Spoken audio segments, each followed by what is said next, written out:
দিয়েছে, আমরা ওই রকম নির্বাচন চাই না যেই রকম নির্বাচন দিলে মানুষ, যা অযোগ্য মানুষগুলি চেরে গিয়ে বসবে আর সমাজকে বিশৃঙ্খলা করবে। তাই আমি নির্বাচন কমিশন সহ ডক্টর ইউনূস স্যার সহ সকল দায়িত্বশীলদেরকে আমি বলতে চাই যে আমরা নির্বাচন দিব, সুষ্ঠু নির্বাচন দিতে হবে, আর নির্বাচন দিতে হবে নিরপেক্ষ নির্বাচন দিতে হবে, আর এরকম একজন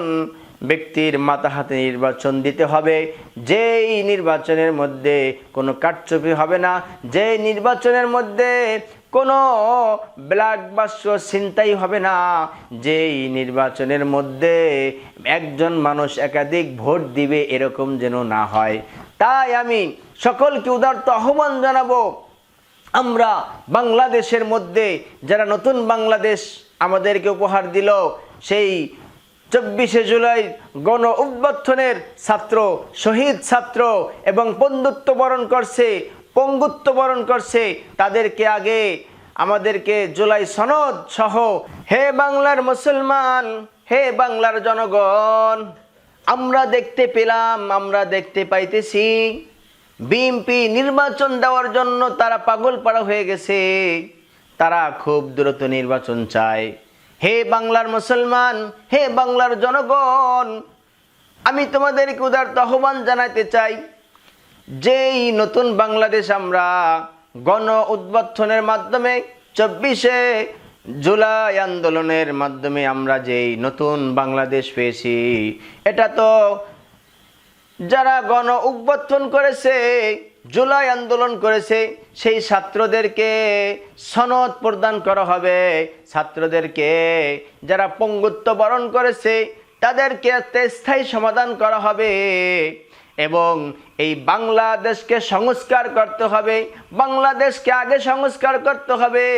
এরপর নির্বাচন দিতে হবে। তাই আমরা এরকম একটা সুষ্ঠু নির্বাচন চাই, সুষ্ঠু নির্বাচন চাই, যেই নির্বাচনের মধ্যে যেন কোনো কারচুপি না হয়, যেই নির্বাচনের মধ্যে যেন যোগ্য লোকগুলি নির্বাচিত হয়, যেই লোকগুলি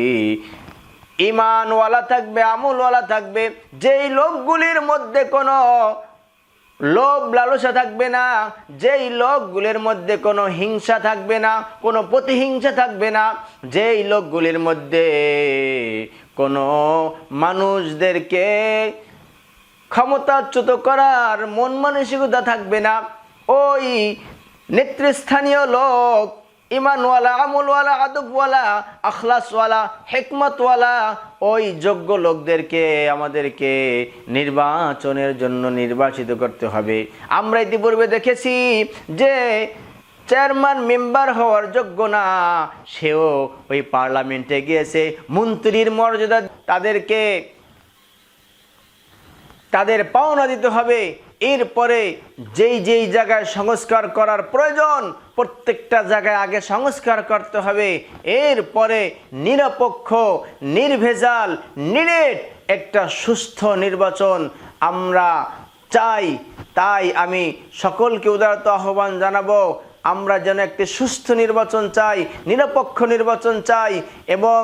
যে সুন্দরভাবে নির্বাচন পরিচালনা করতে পারবে ওই রকম একজন দক্ষ, যোগ্য, অভিজ্ঞ লোকের মাধ্যমে আমরা নির্বাচন চাই।